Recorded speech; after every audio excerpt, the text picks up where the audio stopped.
We're still getting crazy here, Anastasia. Cups of tea, cups of coffee at the ready. I've just come off my tea break. We're here You for... just took me out, Nick. Cheers. If anyone is not watching this, Nick is holding a cup of tea, and I'm usually the one like clutching to my coffee for dear life, and I just did not expect that. I did not see he had a cup of tea, and then I click record, and all I see is a mug. Welcome back, ground pastors. We're back. The giggling duo is back. Hey, it's about time. I mean, how did you put out that clip of that? Was it literally just us laughing? Not yet, but it's coming. It's you. It's basically a combination of every single time I've broken you recording this podcast, because that's what I love to do. I turn up and make Anastasia laugh, and then I go, my work here is done, and then she does all the professional stuff. And then that's it.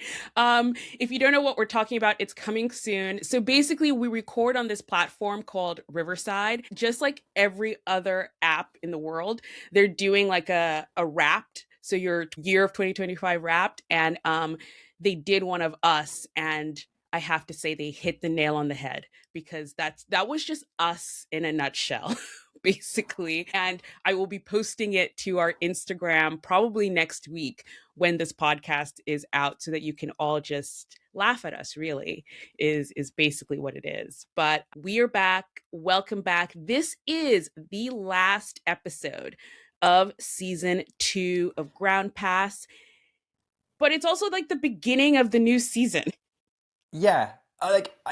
When you told me this was the last episode of season 2, I was like, but the tennis season starts in 4 days. Is this not the first episode of season 3? Are we not doing a season opener? Are we going to do some kind of crazy 2-parter, which we end on to be continued? We'll pick this up on the start of the new season. Probably. Because I think also we are going to record not before the United Cup starts, but kind of on the same day as the other tournaments for the new year starts. So maybe we'll do a part 1 and part 2 preview. But technically, I kind of wanted to stick to the years. You know, now that tennis is doing the whole thing where it's like, we're starting the new season in the new year. So I think we should follow along and start our new season in 2026. So this is the last episode of season 2. It is episode 72. So we had 72 episodes this year, which is insanity, but we've loved every moment of it. We pulled double time in over several weeks, mainly during the Grand Slams, which is why we ended up getting to that crazy number. I say we, Anastasia probably did triple time, but I will say that, yeah, like all good TV shows, we're going to set up all the storylines we have for next season at the end of this season. Yes. And tennis has done the same by the look of it. Yes, they have. So we're going to be talking today about our favorite tournament, and probably it should be yours too, the United Cup. We will be getting into that. We're also going to be talking about the Carlos Alcaraz and Ferrero Split, because Nick and I have not talked since that craziness dropped and that happened. We will be previewing the tennis that is coming in the new year. But first, we've got to talk about the thing that everyone in the world, I think, you know what? Maybe you will let me know, Nick, because I don't know how much of the world has been in on this, but we got to talk about Heated Rivalry. We just have to. It is the new sports show, and Nick, we might have to start a secret hockey podcast to join our other secret podcasts. Anastasia, I have no idea what you're talking about. See, guys, this is what I mean. I could have predicted this, that Nick would not know anything about Heated Rivalry. Like, I have to Google it. You had to Google. See, guys, this is so on brand. This is so on brand for Ground Pass that Anastasia would be in on the latest hot TV show, and Nick would be like, I'm not even on social media. What is Netflix? I've been spending the last month watching the darts. This is too on brand. This is too on brand. But if you, like Nick, have more willpower and have a more sort of like measured life and have not been with all of us crazies in the world of Heated Rivalry, Heated Rivalry is a It's based on a book. It's based on a book, and it's basically a love story between two male hockey players. And it's set in Canada, which is obviously where it should be set because they do everything better, as we have found out. But is a show that has taken over. I don't think, as someone who's worked in film and television for a while, I don't think a TV show has taken over quite like this since sort of like Game of Thrones, because everyone's talking about it except for Nick. Everyone knows about it except for Nick. And I wanted to talk about it. I wanted to bring it up for several reasons, Nick. Because, first of all, it's a sports show. So it's based around a sport. Two, it is massively popular, but not in sort of a highbrow way. I think a lot of people actually, when it first started coming out, a lot of people compared it to Challengers. They were sort of like, oh, this is what we wanted Challengers to be, but Challengers didn't go as far. So I kind of wanted to talk about it because certain things came out of this where even if you haven't watched it, I think we can still talk about it around tennis, because I wish tennis did this to its TV shows and, documentaries or whatever it is. So I don't want to ruin anything. If you haven't watched Heated Rivalry, we're not reviewing the show. We're not recapping the show. So sorry. We're just going to talk about it as it pertains to tennis. So it's obviously been massively popular. I have friends now who are sort of like, let's go to the hockey game just because of this. They've never been interested in hockey, never sort of even thought about going to a hockey game. I think that's what that's called, a hockey game. But now they're super interested in the sport. And I think this is what kind of happened a little bit when Challengers came out, when everyone sort of more casual people, I would say, Nick, when Challengers came out, got into tennis. Or at least tennis core, don't you think? Probably. I don't know. I've not met anyone who got into tennis because of watching Challenges. I might be more of an American thing. Maybe I'm, again, not being on social media right now is kind of restricting me from meeting people who do it. But, hey, anything that gets someone talking about and trying to try the actual sport is obviously going to be a good thing for the sport. In question, we saw that with Drive to Survive and Formula One, which was more of a documentary.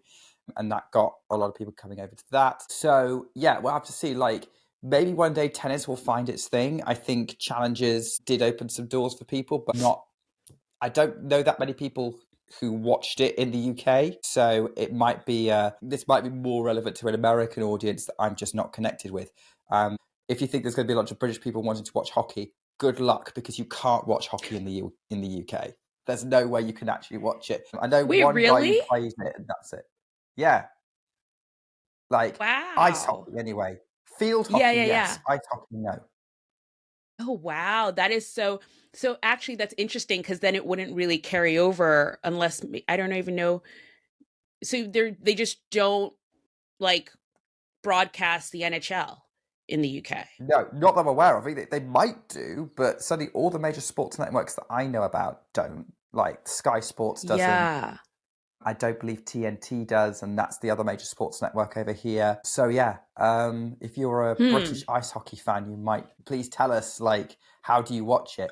So it might not carry in the same way, but to an American market, it's clearly taken off, and I think Challenge had an impact because it was also very US based story. But yeah, I think it doesn't have to be fiction, as we saw with Drive to Survive. If you can tell a story that captures the interest and wants to know more of the sport, then that is good for the sport. Yeah. I mean, what you said earlier about Challengers and Heated Rivalry is what we wanted Challengers to be. Was it because we wanted to explain the sports better, or we wanted to be even sexier? I think people wanted it to be even sexier is the main thing. At least that's what I'm gleaning from the people who are sort of saying I wanted Heated Rivalry to be Challengers. I wanted Challengers to be like Heated Rivalry, but go further. That's my understanding of it.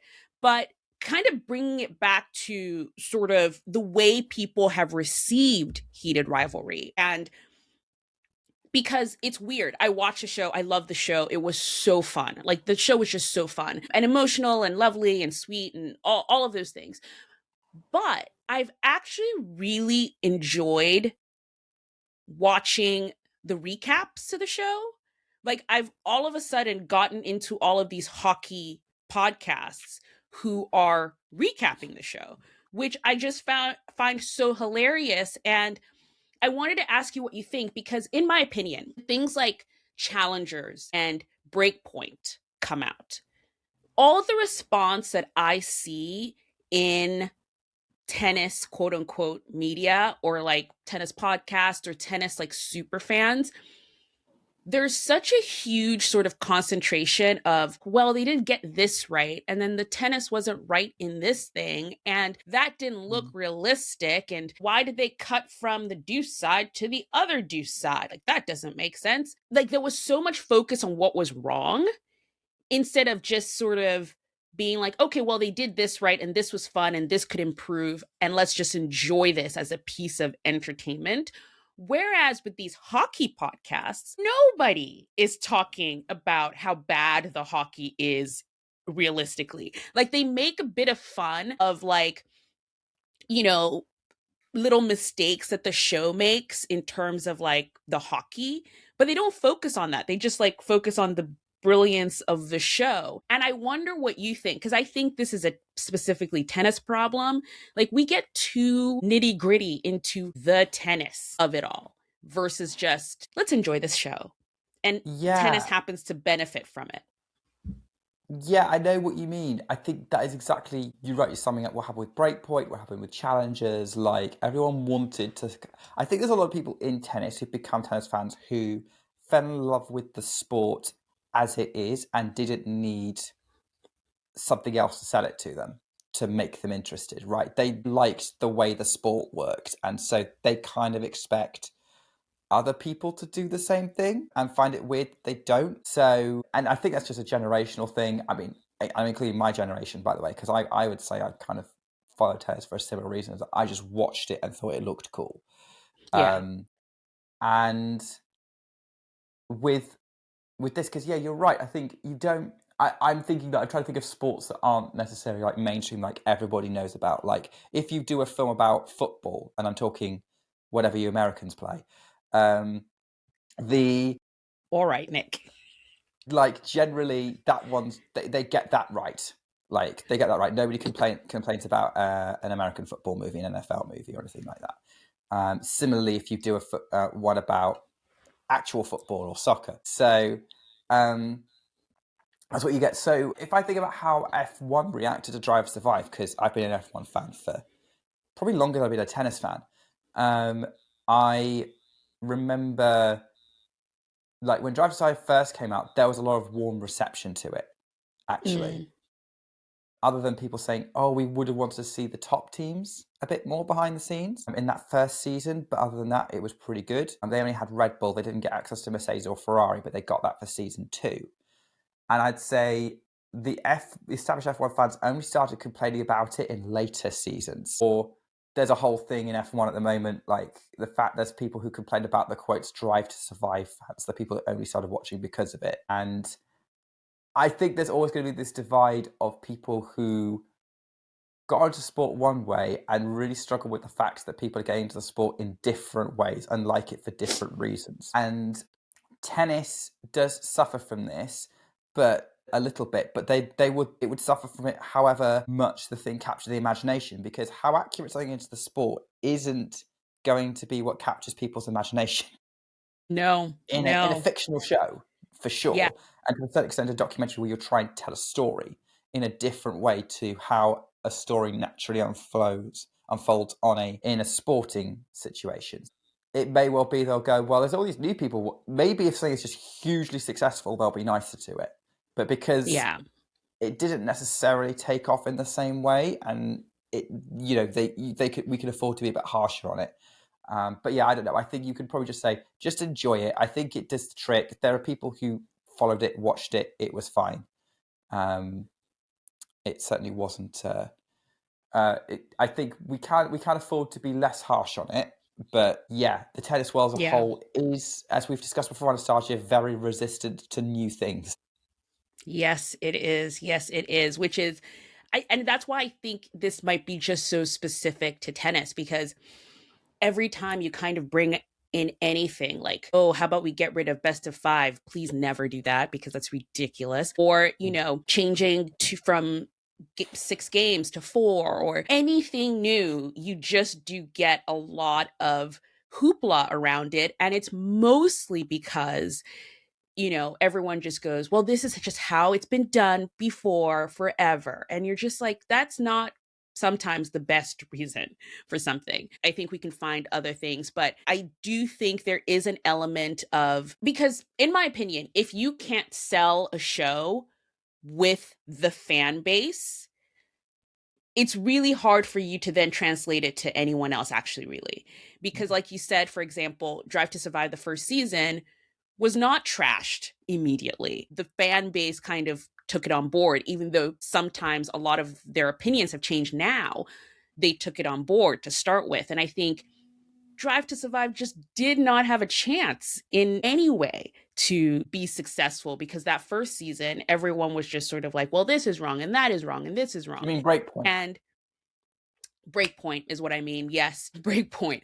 But yeah, so it's very interesting to see the sort of way traditional hockey podcasts have taken on this show, and they've just understood that the hockey is just the surrounding. It's just the element around this story. Like, you could have put Heated Rivalry and made it a soccer show. You could have made it a, whatever other sport. So I wish tennis will get on board for when the next thing comes. And the next thing might actually be coming to Ground Pass soon, in one way that we'll talk about in the end. But actually, a ground passer who was one of the first people to come to the screeners in New York. His name is Eric Schmidt. He came to the Roland Garros screeners and would watch with me in McCarran Park House. And he has a book coming out called The Open Era. It's coming out next summer. I believe it is in June. It's coming out in June. And the way I was reading like the blurb, like people say to like, oh, what is this like? And if you know the show Red, White, and Blue that was on Amazon Prime, that is also a book. It's kind of like that, but with tennis. So I'm really excited for it. I'm going to get my hands on an early copy so I can read it. And when it does come out, I will make sure we get Eric Schmidt on the show to talk about it, because I think it's fun. I think it's nice to sort of get into all the sort of like things that are coming out of the world of tennis, be it art, movies, film, books, things like that. So I think that's interesting. So excited for that. Excited for, did I say Eric Schmidt? Not Eric Schmidt. Edward Schmidt is what I meant. You're doing well today, Anastasia. I'm doing great. It's like I've never podcasted before, but this is what happens. I did wake Anastasia up to do this podcast. No, you didn't. No, I was actually up, but we're getting back into the rhythm of podcasting and all of that. So this might be a bit chaotic, but yeah, it's Edward Schmidt. Okay. Next up on the agenda, Carlos Alcaraz. Chaos. That's what this podcast is. Chaos. Sorry.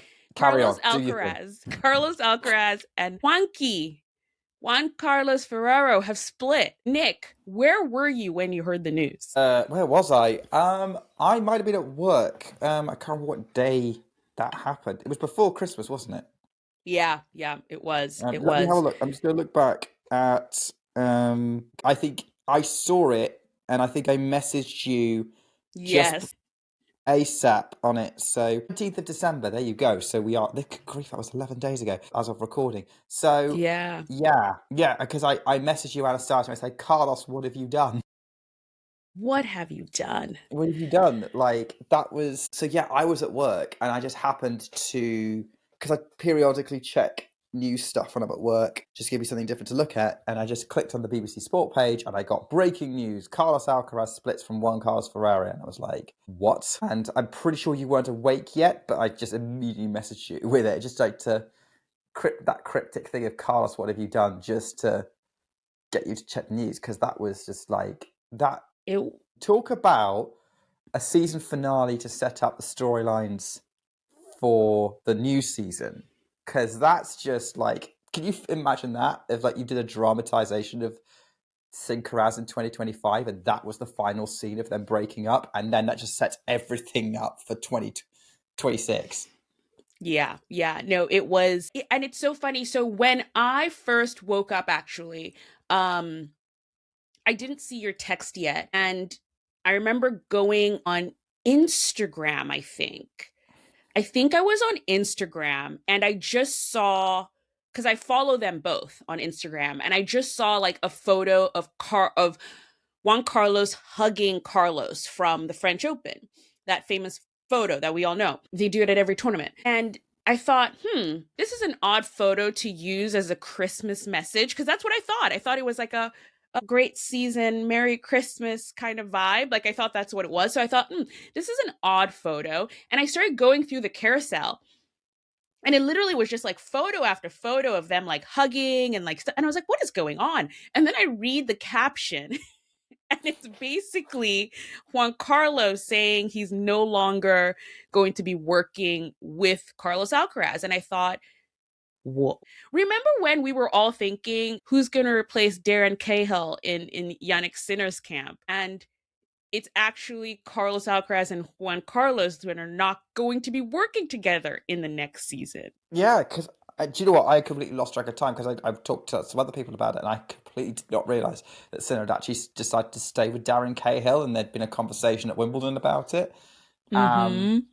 So that was funny. It was like, I thought, they're both going to go into the season with new coaches. Nope. Darren Cahill wants to help crack the Alcaraz code, and Alcaraz has decided that he's cracked the code for himself, and he doesn't need Juan Carlos Ferrero anymore, which is how I understand it went down from reading sort of like behind the scenes, like BBC. It looked at the BBC Sport article. BBC Sport understood that Carlos had been the one who'd ended it, who decided to finish it. I haven't read anything about it any further since, because I think we need to wait for interviews with them both to come out rather than see speculation as to what happened. But here's the thing. I was going to say, since this, when the news first came out, it was definitely sort of like a lot of speculation. Oh my goodness, what happened?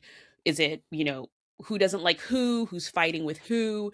But since, at least in the last like 3-4 days, right after Christmas, or I think it was actually Christmas Day, because this is just how crazy everything has been, Juan Carlos Ferrero has given multiple interviews, not just one, multiple. The one that I did read, though, is the one that I will link to this podcast. It's in Marca, which is a Spanish news publication. And he's given sort of interviews now, basically saying, not anything particularly new. I think for him, he probably just wanted to sort of calm down the rumors, because at the start there were just a lot of rumors about like it was about the money, or Carlos's dad doesn't like him, or what else was out there? There was just there was also this sort of big one where Juan Carlos has an academy and Carlos Alcaraz also has an academy, and there was all this huge story about like, because they both have academies, there was like conflict of interest, and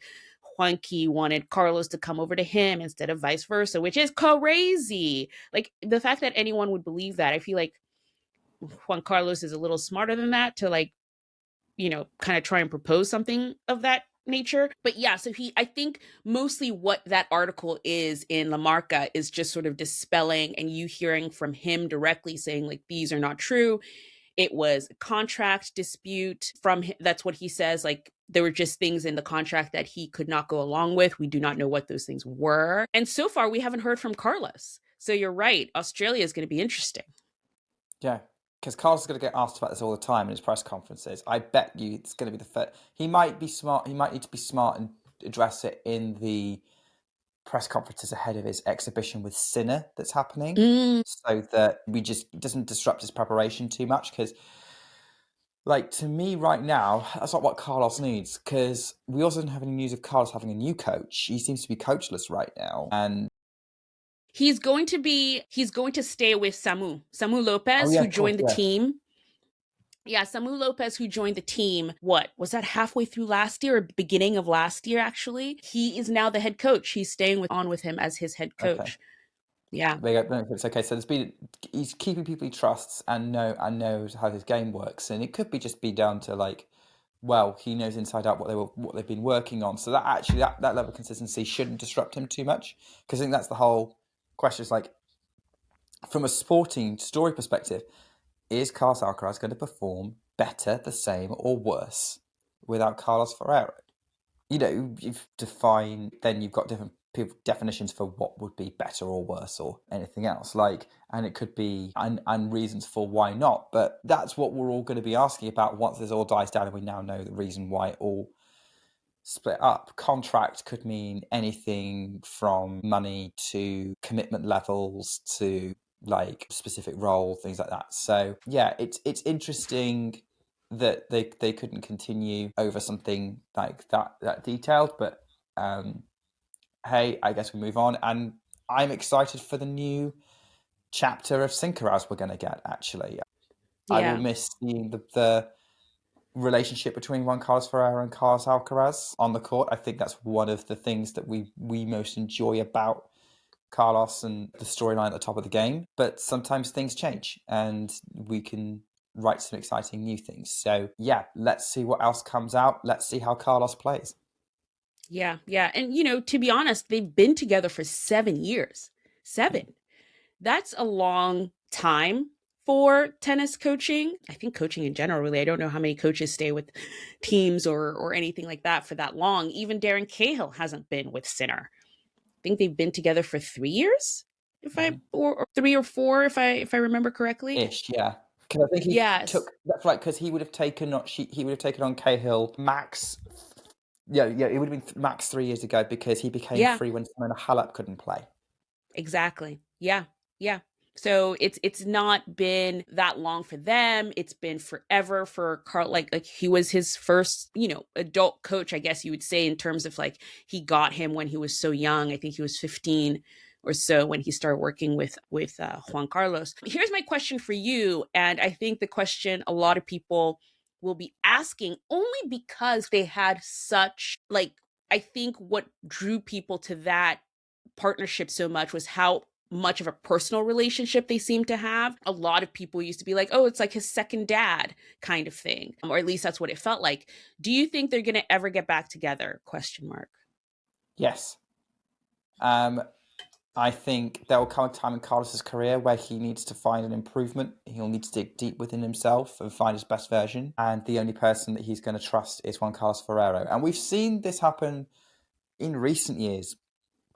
The role of a coach has changed a lot, as our interview with Brad Stein kind of outlined. But if you look at the previous generation and who was leading that, with Federer, Nadal, Djokovic, Murray, like, Nadal famously stayed with Uncle Tony up until very late in his career, and then there was good reasons why Uncle Tony moved on. Djokovic had Marion Vida, who'd been with him ever since he was pretty young, and they did split up and then got back together, and then split again towards the end of Djokovic's career, where again it kind of got to the point of, like, Djokovic was settled, a bit like Nadal had settled, and they were much later in their careers, like in their mid to late 30s, early 30s even. But there was a period where Djokovic split up with Vida, didn't work, they got back together, and Andy Murray had this on-off again relationship with Ivan Lendl, who would call on when he needed a boost to try and figure out what the next step was. So I think we'll see that again with Juan Carlos Ferrero. How long that takes, I don't know. It could be less than a year. It could be a couple of years. But I wouldn't be surprised if Carlos, when he needs to make that next step up, say if Sinner steps up,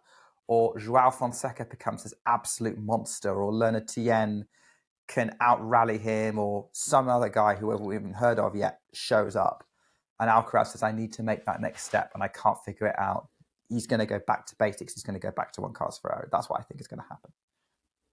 Yeah, same. I can't help but think that they will work together again sometime in the future for sure. Yeah, it's going to be interesting. It's going to be interesting seeing how he shows up in Australia and all of that. I do think it's going to be slightly unfair to him if he doesn't win Australia, because everyone's going to say, everyone except for us, but everyone is going to say it's because Juan Carlos Ferrer wasn't there.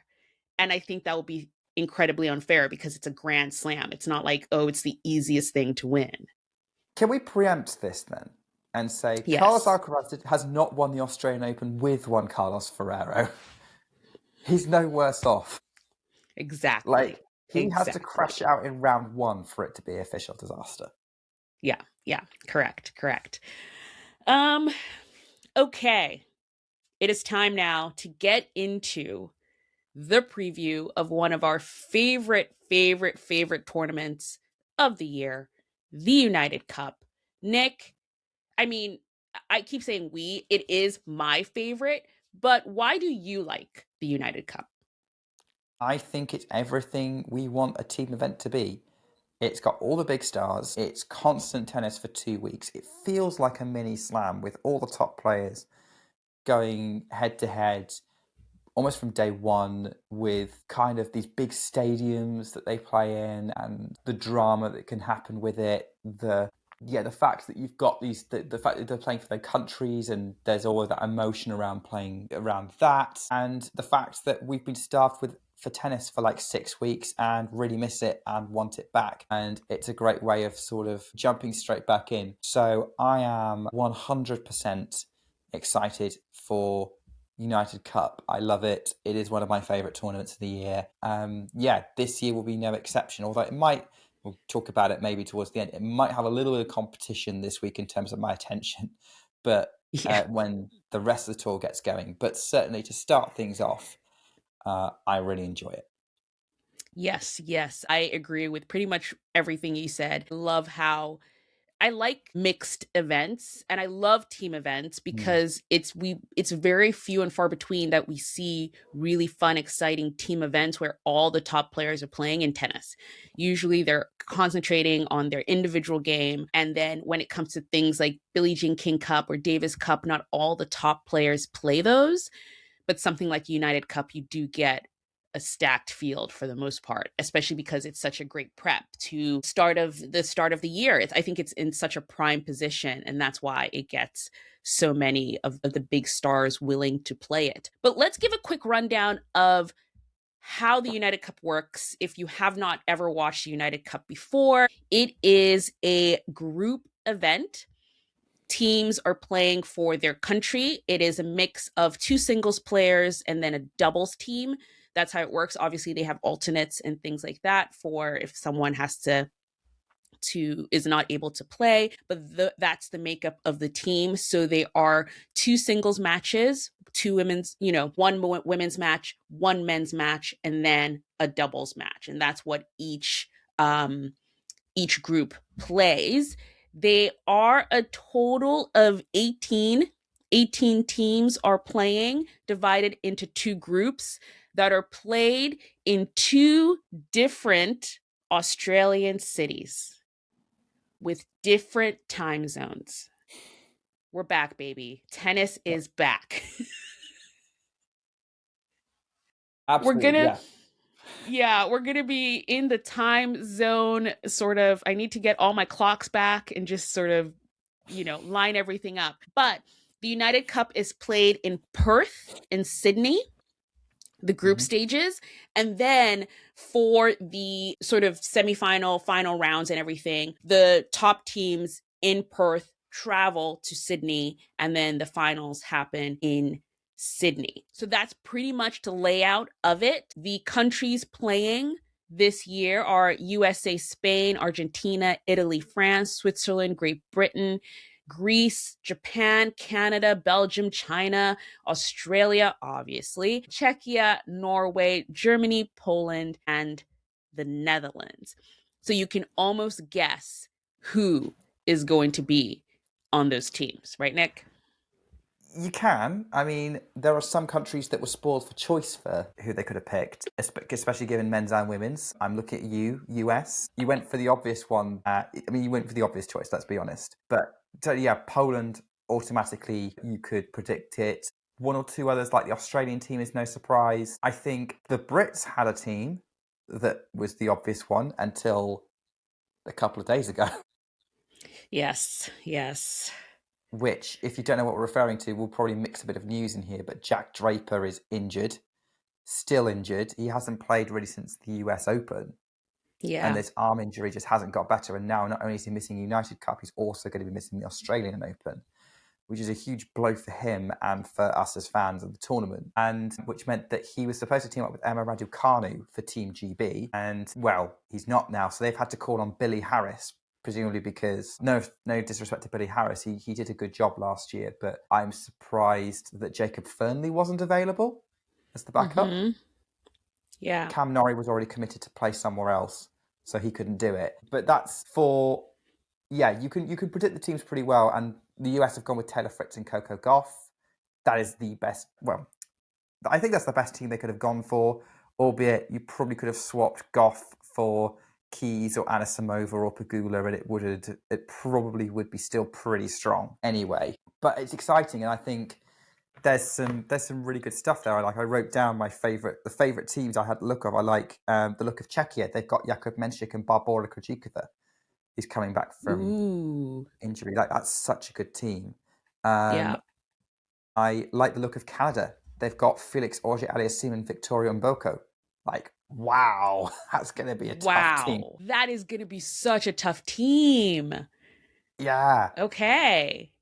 Poland's got Iga Świątek and Hubert Hurkacz, as they always do, and they pretty much always are title contenders with that team. Okay, Hubert hasn't played for 6 months, so it'll be interesting to see how rusty he is. That might be the weakest version of this lineup that we've had, but not through Hurkacz's fault of his own. Italy, I like Jasmine Paolini and Flavio Cobolli.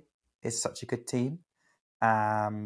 Australia, I do sneakily like their lineup of Alex de Minaur and Maya Joint. That's going to be fun. And we've got a couple of ground pass teams that are kind of my soft favourites in there as well. In terms of like names you hear a lot from us on the podcast are teaming up.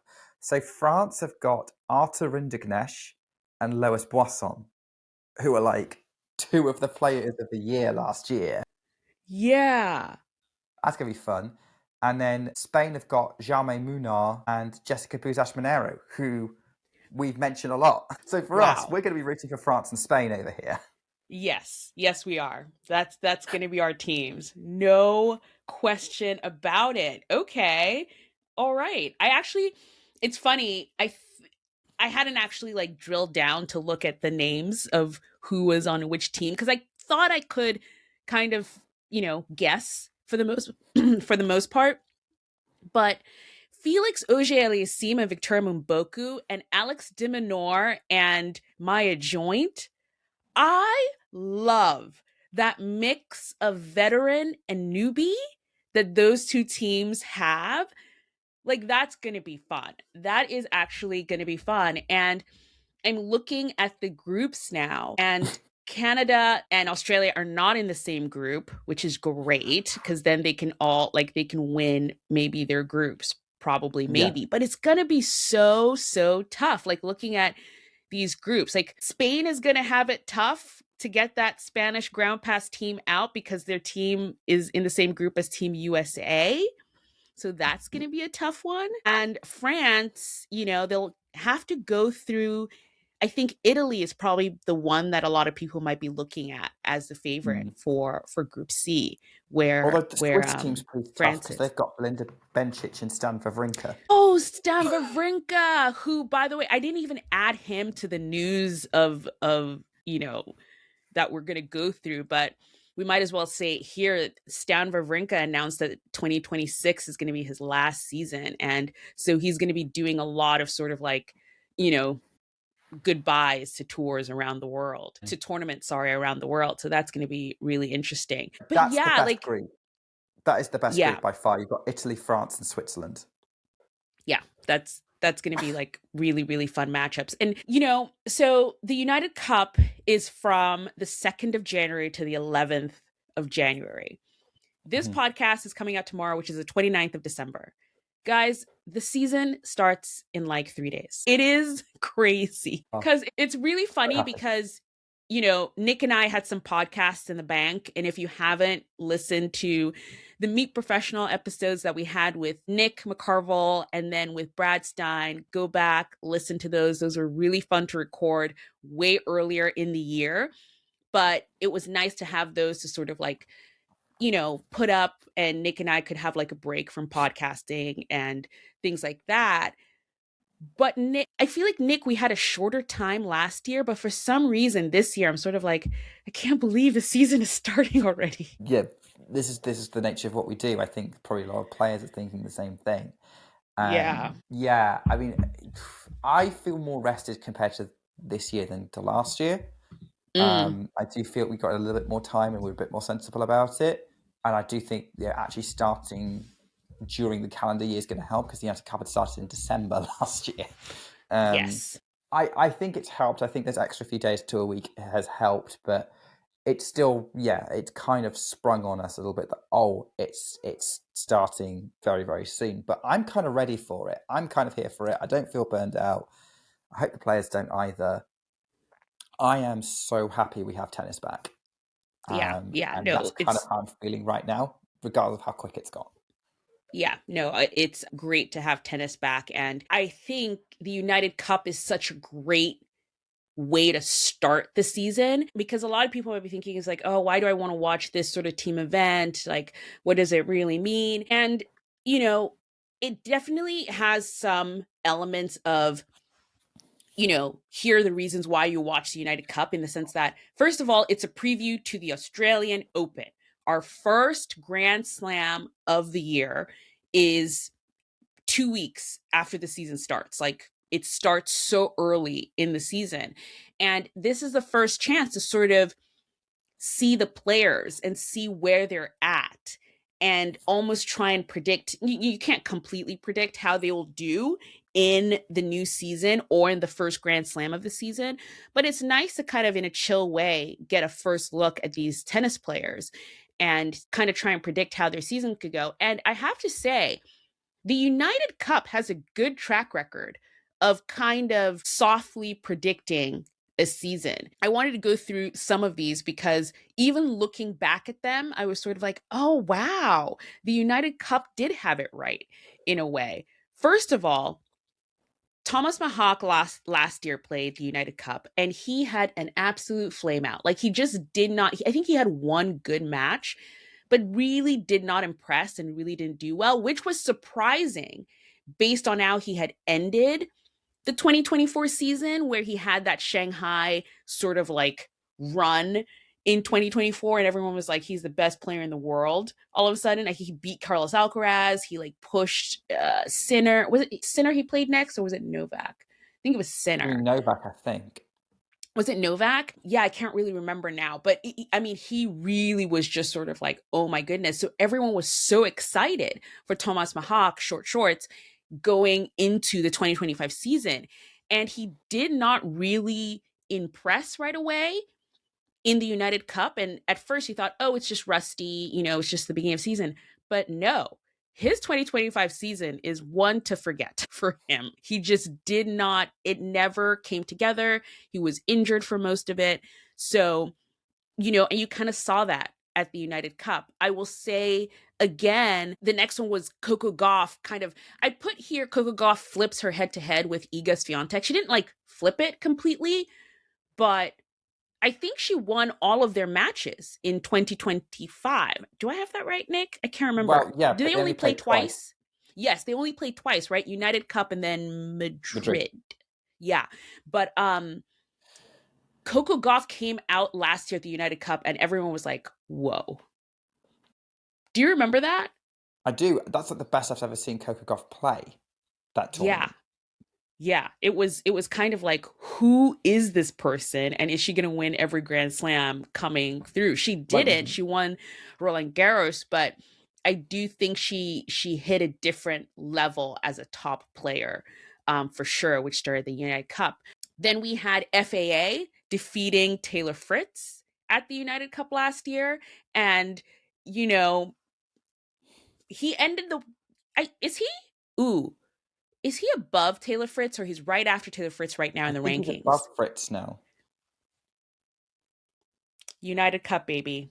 You know what I'm saying? United Cup called it because I don't think any of us really expected FAA to end the year in the top 10. I don't think anyone could have called that, but definitely the beginning of the year for FAA was a good one. He won the title in Auckland or was it Brisbane? I can't remember Would which have been. Australian or New Zealand tournament he won right after the United Cup. It would have been Auckland because Auckland is the week after the United Cup, and that's in New Yeah. Zealand. Yes. So I think that's Adelaide. the one. Let's see, Auckland. To look it I up think now. he, yeah, I'm looking it up because I was like, he definitely won, and I think it was Auckland, not the airline guys. Felix Auger Aliassime. They're like, you mean Auckland Airport? I'm like, no. Oh, you're buying tickets to New Zealand to go see the tennis then? Yes, right away. Oh, I can't find it, but he definitely had a really good start to the year, and I think Mm. again, United Cup show that.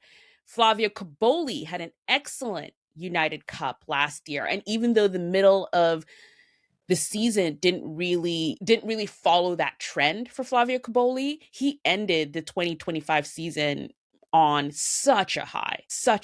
And I'm really actually, he's the one player I'm really excited to see again because after his escapades at the Davis Cup and how well he did, I can't wait to see how he turns up and what his 2026 season, sorry, looks like. I think it can be really, it could be good.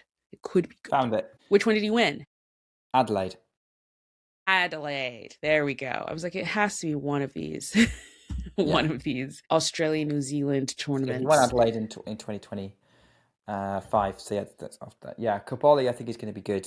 So yeah, this is good reason to watch these matches and see what storylines emerge from it.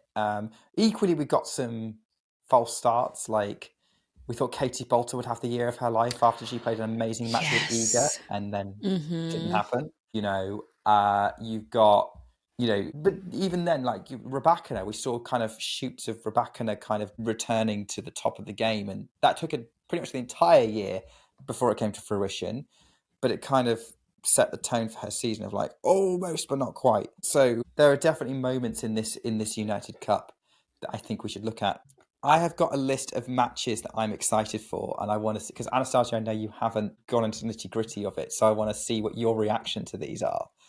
Okay. So January 2nd, Sakari versus Osaka. Ooh. January 3rd, Diminor versus Rude. Okay. Then we've got Sunday, January 4th. This is where things really kick off. We've got some barnstormers. A ground pass nerd pick, Least versus Layman's in Huh. Germany versus Netherlands. Yeah, yeah, yeah. That's going to be fun. I think that could be a fun sort of underdog win coming through there. Here's the one everyone's going to be talking about, and I mean everyone's going to be talking about on Sunday, the 4th of January. Emma Raducanu against Naomi Osaka. Clear the calendar. Clear the calendar for that one. Paulini's going to be playing Bencic, so you got top 10 playing nearly top 10. That's going to be like that's almost a Grand Slam quarterfinal right there. Yeah. Kabali versus Wawrinka.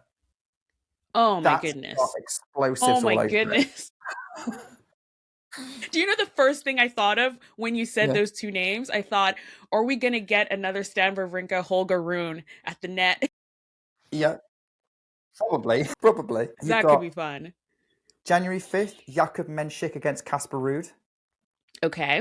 Zverev versus Hurkacz in Hurkacz's first match back.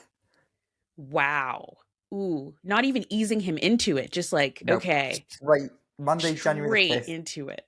Wow. Monday, January Okay. 5th, the week after this podcast goes out, that is Hurkacz's first match back. He's playing Zverev, and I'm pretty sure they played last year or the year before. They had a match that was a tough one. They usually have tough matches because they're big servers. Iga's playing Ivelisse in the other one there. Here's one I don't think Anastasia's going to know who to support here. Taylor Fritz against Jaume Munar. That's a problem. Yeah. That's not. If you don't know, guys, in 2025 was the year I became a super fan of Taylor Fritz. So this is problematic.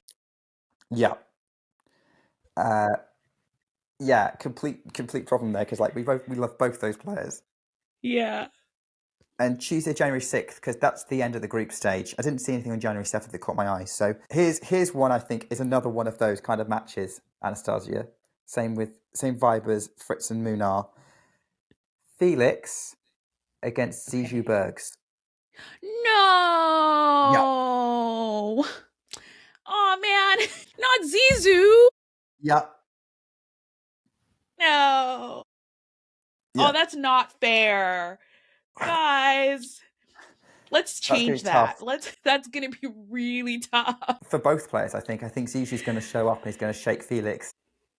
Yeah. Like, oh, that's because again, it's, I think Felix Auger-Aliassime was such a great addition to the top of the game at the end of the season. He has different perspectives in the press room. Like, he just seems like such a different player to everyone else. So it's been nice. But Zizou Bergs is also that sort of person. The devastation of him losing that match at the Davis Cup. And I just have such a soft spot for Zizou Bergs. He's also just highly cool and fashionable. If you follow him on Instagram, I'm always sort of like, that's a cool outfit. That's a cool outfit. And that's crushing. I don't want any of them to lose. This is the No. problem with being a sports fan, guys. You don't want anyone to lose, and then they have to. Someone's got to lose. I tell you what, you've got some good ties there because the other singles tie in that clash is Victoria Mbilka against Elise Mertens. So that could be interesting. That could be So really interesting. Okay. Canada, Cool. Belgium. So a lot of great matches to look forward Last to. one. Yes. Australia versus Czechia. Just the whole thing. Maya Joint is playing Barbora Krejcikova and Alex de Minaur is playing Jakub Menšik. You know, that Barbora Krejcikova Maya Joint match is giving me vibes of Barbora Krejcikova Alex Ayala at Wimbledon. It's just like the veteran playing against the baby child. Yeah, and I don't know how fit Krejcikova is at the moment either, so that could be a big opportunity for Maya Joint. Yeah. Although her sort of like Instagram, because during the off season, that's all these tennis players do is just post all their workout stuff or whatever to Instagram. Barbora Krejcikova has been hitting the gym. Really. Like all her posts. Tangent on this, by the way. I know I'm not on the only social media I'm really on is Instagram occasionally. And I saw Gil Gross reacting to this rather than the actual footage itself initially, although he did show the footage. Have you seen Holger Rune? Holger, baby, Holger. We need to slow down. Holger, if you don't know, like he's torn his Achilles. Yeah. Or something like that. He released some footage of him practicing with his leg up on a box. Yeah. Of some description. Or like barely moving to hit a ball. Yeah. And the latest is he's already now, so he's off the box and he's now standing and hitting the ball. And he posted that recently. No, not running to hit the ball, just sort of like taking these sort of tentative steps and then forehand and then another tentative step and then forehand. So it's very interesting. And, I'm of two minds of it. This always, I think, is a question I have with athletes, I think, in general, which is how far do you push it? But then again, I'm not a professional athlete, so I don't know. This is their life. This is what they do. But just watching Holger Rune, I'm just like, slow down. Just take your time. Don't rush it. But you can almost feel through these videos like his just need to get back to playing tennis. So wishing him the best, and I really hope it happens quickly for him because he's working overtime to get back on court. Okay, so let us jump into a bit of news that's been going on, other than the Carlos and Ferrero split. Jack Draper is out of AO. If you don't know the full details, but during the US Open, after his loss, or he withdrew from the tournament, he announced that he had a bone bruise that he had been dealing with in his forehand, so his left hand, since the middle of the clay season. So he announced that there, and he was going to take time off to let it rest. And then he's just been progressively, withdrawing from tournaments. He was supposed to do some exhibitions in December in the States. He pulled out of those. Not actually in the UTS, they were doing supposed to UTS in London. UTS. It was the one in London. Yes, it was the one in London. So he pulled out of UTS in London. He was also supposed to be in the exhibition that's happening right now in Macau. He pulled out of that. And then finally, this literally just happened. I think it was 2 days ago or yesterday or whatever. But he announced on X via video that he was pulling out of the Australian Open to continue to rest his arm. I know nothing about burn bruises. I am not a medical expert. So, that's just not what we do. But it is just slightly concerning how long he's been off court. And if you know Jack Draper's history, he's always been someone who's been a bit fragile, as you could say.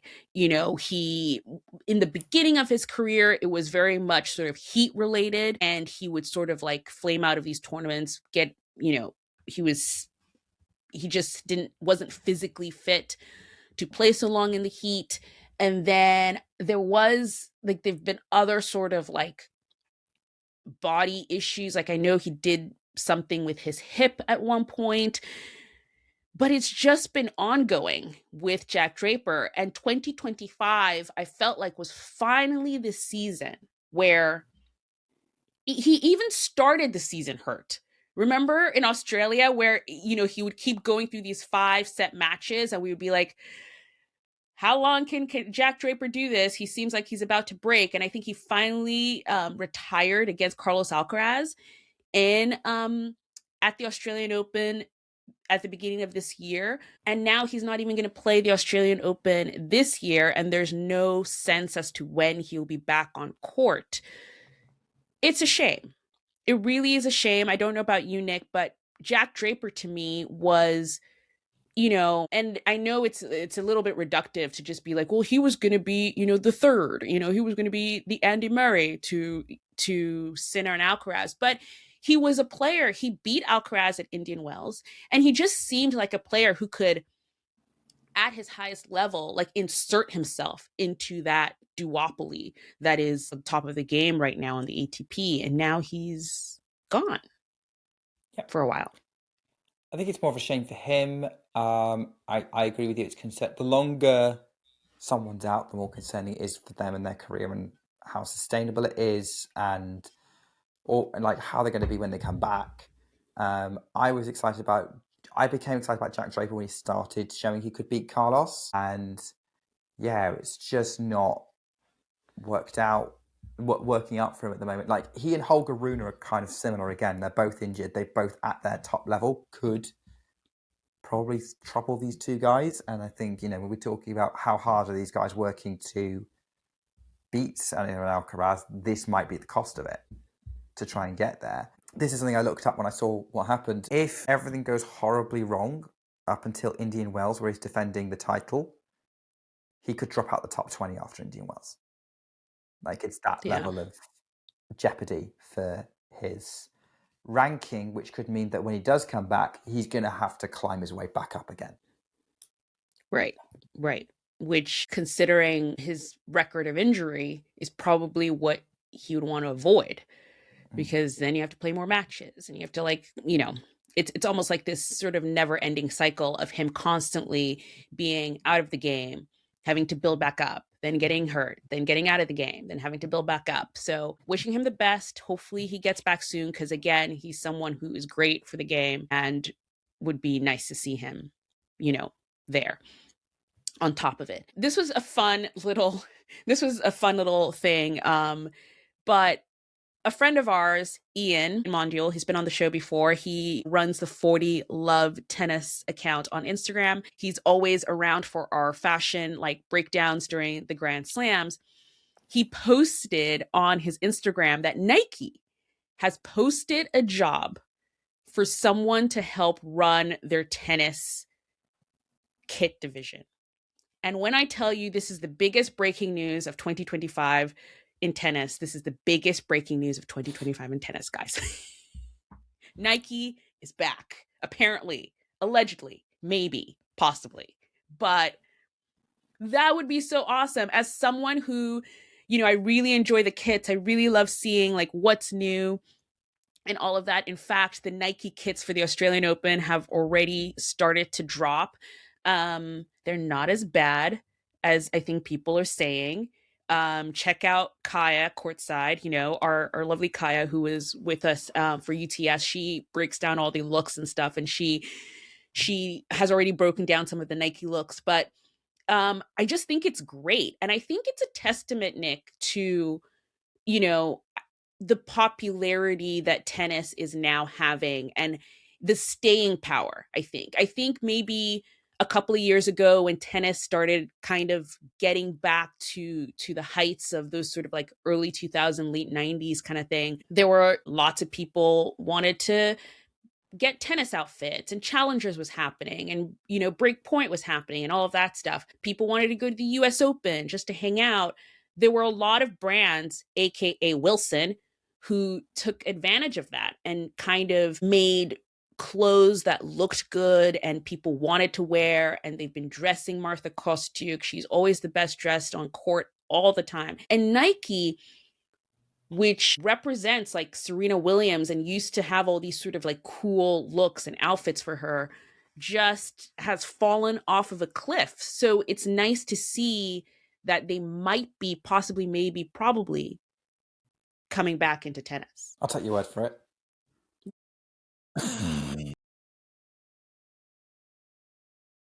I'm hopeful. I am hopeful that this will happen.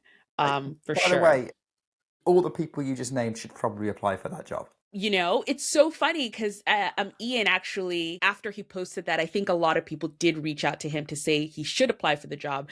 So he made another post where he was sort of like, I appreciate everyone like thinking that I'm talented enough to do this. It's, I think he sort of said it in such a nice way where it's like, it's probably someone who has a lot more experience in the design space that will be best suited for a job like this. But it'll be interesting. It'll be interesting to see if there is a market change with what Nike puts out in the world of tennis. Cool. A little bit of sort of, I guess, ground pass podcast news in general.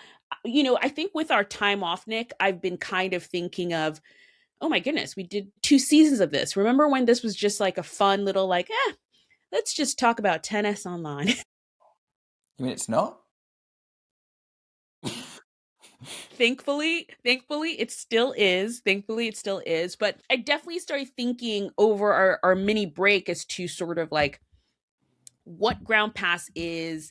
We have obviously defined what it is in the sense, we want to reach out to sort of like the casual tennis fan and talk to them directly is the biggest thing for us, helping them navigate the sport. But we've been thinking of sort of like, formalizing that in a way, like putting a trailer on our YouTube so you kind of know who we are and stuff. And we're going to do that. Like, you'll start seeing a whole lot of new things, I think, with Ground Pass, in the sense that our Substack is going to be a little bit more focused, or, our tournament reviews are going to be a lot more regular. And hopefully we'll get some help along the way to start making all of that cool stuff happen. And we definitely will want to hear from you too. Like, what do you like that we're doing a lot of, or what do you want to see more of in terms of Ground Pass? But the thing I've been sort of marinated on, Nick, is what our little tagline is. And I've thought of this tagline for like since the beginning, basically. Well, not since the beginning, because I think in the beginning we really were just like, yay, this is just fun and I love to talk about tennis. But Nick, do you have in the UK, because this I did not know for sure, do you have wire cutter in the UK? Or do you know what that is? Wire cutter? What is wire cutter? Okay, good. So wire cutter was a standalone blog before, but now it is part of the New York Times. The New York Times purchased them and they're now part of the New York Times. But Wirecutter is, I think, the easiest way to think about it. It's almost like Consumer Reports a little bit. So they're a review site.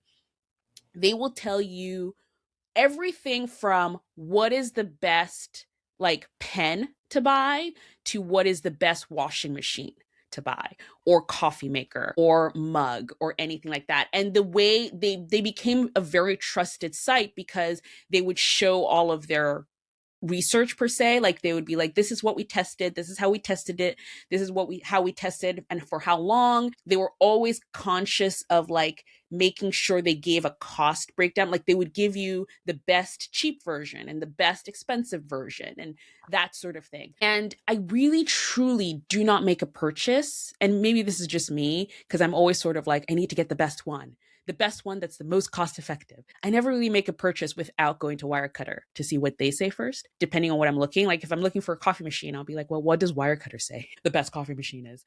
And recently, at least in the past year, I've been saying I want Ground Pass to be the Wirecutter for tennis tournaments, because I think what a lot of people don't have is, okay, they're into tennis now. They want to appreciate the sport and all of that, but they have no idea where to start. They don't know what tournament to go to, how much is it going to cost, where should I sit, when should I buy my tickets, they don't know most of that. And we kind of started trying to provide that with our tournament guides. Nick just did a lovely Wimbledon tournament guide that I've been looking at that's going to be out in the new year. But yeah, that's kind of what we want to do. It's not a weird departure from what we already do, but I think it's just focusing it and defining it a bit more. Yeah. So I think, let's be the Wirecutter for tennis. Let's be the place to go. If you want to plan a trip to a tennis tournament, we want to be your go-to. We want to tell you how to do it the best. And, we may not know a lot, but we do know how to go to tennis tournaments, and we do it a fair bit. So we want to share all of our knowledge with you on what the best value is from our perspective. And hopefully we're welcoming people to kind of help us out with that, because we can't necessarily go to every single tournament. So if you want to do a tournament guide and give us your rundown of price and things like that and how you would survive it, please let us know, because we want to pool all the knowledge there are for the new people to try and join in and watch the tennis with us. Yeah. Those are those, we want to make that. If you're listening to us for the first time, well, hi. But, if you don't know already, a lot of times we do get little voice notes from people, from our listeners who've gone to tournaments, and they give their own little breakdown. One of my favorite ones is the one we got from Monaco. Like, just listening to that, I almost was like, I want to go. I want to go to this tournament in Monaco, because it was such a great breakdown of sort of like how much things cost and how to get there and things like that. And that was just from a listener, that was that was also from someone we know in the tennis world as well. But it just was really nice to hear directly from people who go to tournaments, or the one that we got from a listener who went to Malaga and gave us that little breakdown. So it's interesting to hear from people directly and what their tips and tricks are, and we will try and give ours too. And then all the stuff that we talk about also around the sport will then also help you, navigate what you're seeing at these tournaments, like who these players are and like what their sort of background is and all of that stuff, especially the Ground Pass players, because they're the ones most important to us. Also, finally, this is only going to be a super, super quick tease. It's not the full thing. We will keep talking about it. But the reason maybe why I am not as rested as Nick is because I have been gallivanting around Florida with some tennis players, Nick. It was an interesting sort of 2-week adventure, but I went down to Boca, which is where most of the American players and even tons of international tennis players as well spend their off season. I've always had the idea of melding my worlds in terms of what I do for a living in film and television, and then also with Ground Pass. And I asked some tennis players, hey, if I came down to Florida, could I follow you around for a few days? And they were all like, yes. And I was like, wow, that's so exciting. So I followed a few tennis players around and made a little documentary called The Off Season that's going to be out in 2026 in January. And that is all I'm going to say for now, because we don't want this to be a 4-hour long podcast. you'll hear more and more about the off season. I will say, if you want to be, on the cutting edge, if you want to hear all about it as it happens, I would follow the off-season Instagram account, which I will leave that in the description of this podcast. I haven't posted anything on it yet, but we'll start posting tons of stuff soon. So follow along with that and you will know what's next. But Nick, what is actually next? What is next in the world of tennis? Oh, sorry, I was just trying to, I was thinking how much I want to watch that documentary. So I lost my train of thought. So in terms of what's happening next, if you hadn't been paying attention for about the last hour, it's the United Cup, because that starts on Friday, January the 2nd. And your first weekend of 2025 will be the United Cup. And qualifying for the first tournaments of the year on the main tours. And usual mix of tournaments in kind of East Asia or Australia kind of, or New Zealand kind of area. You've got a big event happening in Brisbane, which is a 250 for the men, a 500 for the women. The men's field is pretty good. Daniel Medvedev. You've also got João Fonseca is playing in that one. A few other guys in there. That's just off the top of my head.